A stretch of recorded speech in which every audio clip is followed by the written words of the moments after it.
Hello everyone, my name is Christian and welcome to my hobby blog.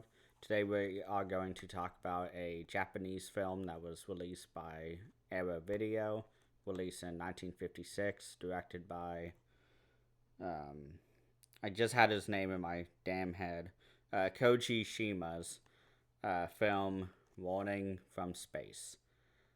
This is easily one of my favorite covers by Arrow, by the way. It is so colorful and amazing, which goes into one of the first points that I wanted to talk about, which is that this film is the first in color sci fi film from Japan of all time. And the colors in this film were very vibrant as the artwork on this release. And I remember hearing at one point that this was by the same team that did the Yokai trilogy. I even said so when I was talking with Daisuke about some of my favorite releases. And I feel a little embarrassed now to say that there's not really any mention about that, but this is the special effects team that, in about a decade after this film, made the special effects for the Gamera series, which has also been released by Era Video. But Warning from Space is one of the kind of sleeper hits, in my opinion, of this era of Japanese cinema. I talked about Giants and Toys previously, about a few months ago on the channel, and about how that is a film that a lot of people don't know, never even heard the title of, but that I think deserves more recognition. And this is definitely a movie that deserves more recognition. Its script is written by, I have to remind myself, by Hideo Oguni, who was also the screenwriter for multiple Kurosawa films. Mainly my favorite one, Seven Samurai. So hearing, or at least reading that on the back before watching it, I was very excited. I love Seven Samurai. I think it's one of the best written scripts of all time. It is so well paced. It is so well done. I love the dialogue in that film, and this movie isn't as paced well, in my opinion, as Seven Samurai. I mean, Seven Samurai is a near perfect film, if not a perfect film. But this one is definitely more of a slow burn. This was made in 1956, which, for those who are wondering, this was made 2 years after Godzilla, Ishiro Honda's Godzilla film, which was about how the nuclear bomb created this horrible monster of Godzilla, or Gojira, which is the Japanese translation, I believe. And so in this movie, we have a pretty similar, I guess, setup of aliens come to Earth, and there have been UFO sightings throughout, I guess, the beginning of the film, and no one really knows what's going on. And so we get an introduction to a very popular Japanese singer who is doing tap dancing and who's singing and performing in front of a crowd. And one of the aliens, which is the star-shaped or starfish-shaped aliens, and they have an eye in the stomach, or I guess, yeah, in the stomach, and it opens and closes when they talk. They decide that she is what humans see as very beautiful, and so they copy her likeness and use her image to try and get people to understand that there is a massive planet headed their way and that they are going to die if they don't do anything about it. And so one of our scientists, Matsuda, he has developed a new formula that creates a weapon even more powerful than the nuclear bomb. And the aliens destroy that upon sight when they first meet him and kind of come to the planet. But then later on in the film, they actually do need it, and they have to kind of find that formula that has the chemical composition, I guess, or the atomic, I guess, formula. I'm not much of a uh, that kind of. I'm not a nuclear physicist, so I have no really idea of how that works. But they go through and get the formula, and they eventually have to bounce the planet away from them. And as they are getting ready for it, we are watching the Earth slowly die. We get a couple clips of the animals limping around, dying on camera. I don't know if they were actually dying on camera. I think they just cut when they kind of fell over. But one thing that struck me while watching this movie is that, and I looked it up afterwards and it was confirmed, but the main aliens in this film look eerily like the creature at the end of Suicide Squad, that in the new one by James Gunn. And I looked it up, and it ends up that that character, Starro, the Conqueror from DC Comics, is actually based off of this film. And another thing I found out, which really surprised me, was that Stanley Kubrick apparently was a big fan of this film. And so that inspired him to make a sci-fi film. And we all know how that turned out with 2001: A Space Odyssey, one of my favorite American sci-fi films of all time. And I have the 4K release of it, and I don't think a 4K has ever looked that good before. But this film is definitely slow on the pacing. You just have to kind of stick through your 1950s sci-fi genre tropes. People standing around talking about the issue and having to figure it out. I think the 1950s sci-fi genre is a little too much for me in terms of people standing around and talking.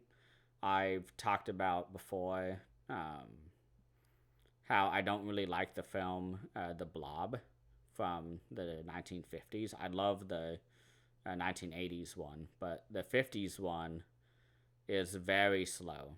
And this movie has just enough to where you don't really feel it. This is an hour and 27 minutes, I believe, so it's very quick in terms of the runtime, but there are definitely sequences where you feel as if it's going to take a while. But this release also comes with a magnificent essay book, which I'm pulling out here now. And it comes with the cover without the text, so it looks really cool. And they have a screenshot, I guess, a screen grab from the film. So it looks very psychedelic. And the first essay that they had is called Seeing and Believing. And this essay is written by Nick West. And this essay was all about the artist who inspired the images of this film and who was a designer for the aliens himself. And Nick West talks about this figure, Taro Okamoto, and he is the one who designed the starfish alien called the Parans, Pairan, I believe is the spelling. Yes, Pairans, the Parans. And the author of this essay goes through the entire history of this artist's, I guess, works, and talks about how each of his major artworks that he had made from the beginning of World War II until the release of this film in 1956, he talks about how each one kind of added to the, I guess, toolbox of Okamoto's design for these creatures. And he talks about how Okamoto had created a couple artworks during World War II where he would be very upfront about, the anti-war aspects and the anti-leadership aspects of World War II, which, if you remember when I was discussing the film, the long film, The Human Condition by Misaki Kobayashi, he was in a very similar place of working in the creative arts and being drafted into the war and kind of using his experience in World War II to, I guess, summon ideas about his own work moving beyond World War II. And this is a very similar situation. And you can really see the, I guess, hint of anti-war in this film because they don't turn to the military to solve the issue at all. They turn to the scientists first.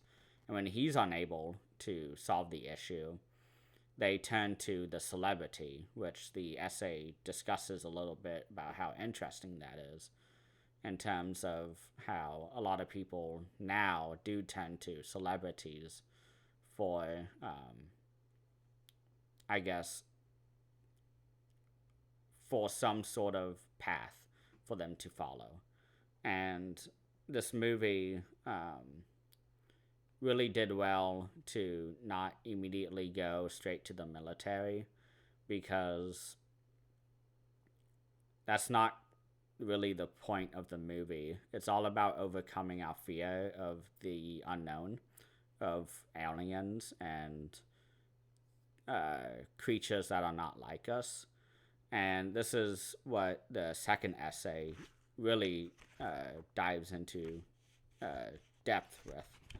It is called Words of Warning, and it's both about what the movie signifies while also using the backdrop of the American dubbing, which apparently was the only way to watch this film basically for the last 60 years or so, about 56 years, until this release. And they talk about how the entire movie is humanity trying to learn to trust these aliens because they come to our planet, they tell us that there's a giant planet headed right towards us, a flaming one that will completely decimate humanity and all of the creatures of the earth. And at first, people do not believe them. And that's when they capture the image of the singer to kind of spread information about what's going on. And that's when people start taking it seriously. And I really love the anecdotes about the dubbing, too, because I do not watch the dubs of any film.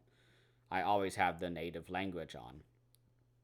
But there were a lot of really great anecdotes about the changes from Japanese to English and how entire lines would be taken out. And there are a couple humorous moments during the film where we just have these two characters interacting and they say one thing and the other's like, oh no, and like passes out. And in the English cut, they completely recontextualized that scene and made it into more of a, not a terrifying scene, but a more dramatic scene than it being just a humorous scene like in the original cut. And there are multiple parts in this film where we get Japanese title cards that whenever the aliens speak, they're not speaking Japanese or English or anything. They're speaking in an unknown language. And so in the original cut of the film, they had Japanese writing to kind of write out what the dialogue was saying. And in the English cut of the film, apparently they use pan and scan, which is a horrible technique to do because it really limits the coverage of your what the viewer can see. So if you have the entire screen like this, where I am now, and you have the text on this side or on the left side, on the movie, it was on this side, and everyone over here was talking. And in the Japanese cut, it was way back here, and you could see the writing and you could see the people talking, or the starfish talking. And in the English cut, what they did is that they cropped out this entire section, so it was just this up and down, and they kept switching, kind of panning around on the film print to show which starfish was talking in the English dub. And so there were a lot of little changes like that that was very interesting to read about, because that's something that George Lucas does a lot in his kind of revisionist editions of the Star Wars films. I'm still waiting on the theatrical cuts because I want to see the original vision before he wanted to improve upon it, and whether he was successful or not is up to your own, I guess, opinion. But that was always a complaint of mine watching films sometimes. When you watch it and you finish it and you go, oh, that was a little weird, and then you read about it and it ends up that the director went in later and changed a lot of things. And in this movie, it wasn't even the director, it was the American company who had the rights to this movie. And so they were able to release it on, not VHS, but on TV back in the 60s. And they dubbed it really poorly, and they talk about the actors and actresses who did the dubbing, and talked about all the different films that they had done and how well known they were in the dubbing world. And that's something I don't really know anything about, because again, I do not listen to the dubs. I always have the native language on. But this movie overall, I really had fun with. I wouldn't say it's like the best Japanese film ever. It's definitely underrated. Nobody, I think, has bought this during the sale. I haven't seen it in anybody's haul in the Easter era video sale. But I think the essays really lift this release to a higher standard, or a higher rating than I would give it.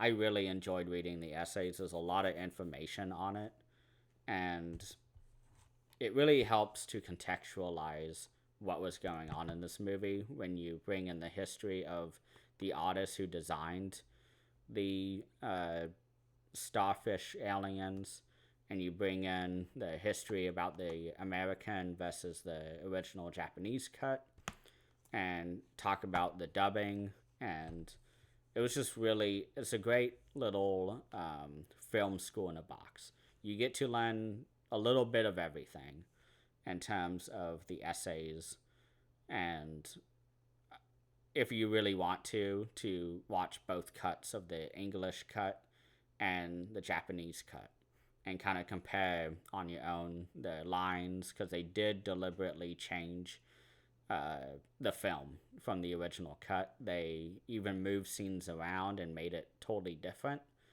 And so this is definitely bang for your buck. I got it for like $15, I think, is what Era Video Blu-rays go for, and during the sale. At most it's $20, but this is a really great package, and I recommend people to at least check it out, whether it's on Shudder. I don't know why it would be on Shudder, maybe on the Era Video app, but I thought this was totally worthwhile, worth the purchase, because there's just so much to work with here. And it really helped me to contextualize the Japanese cinema even more, because I knew about the switch from these epic black and white films to television, which the film by Ozu, Good Morning, which Michael Cera has said is one of his favorite films in the Criterion collection during one of his visits to the Criterion closet. And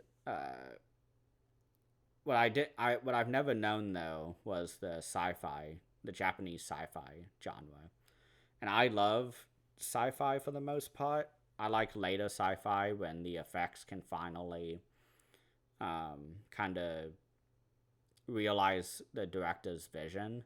I mean, 2001: A Space Odyssey is definitely out of the norm with how great it was as a sci-fi film, but one of my favorite recent ones have, of course, been Arrival, Color Out of Space. That's a really great one with Nicolas Cage. I really enjoyed Annihilation with Natalie Portman. That one's really great. The ending is a little, I wouldn't say disappointing, but you have to be in a specific state of mind to enjoy it.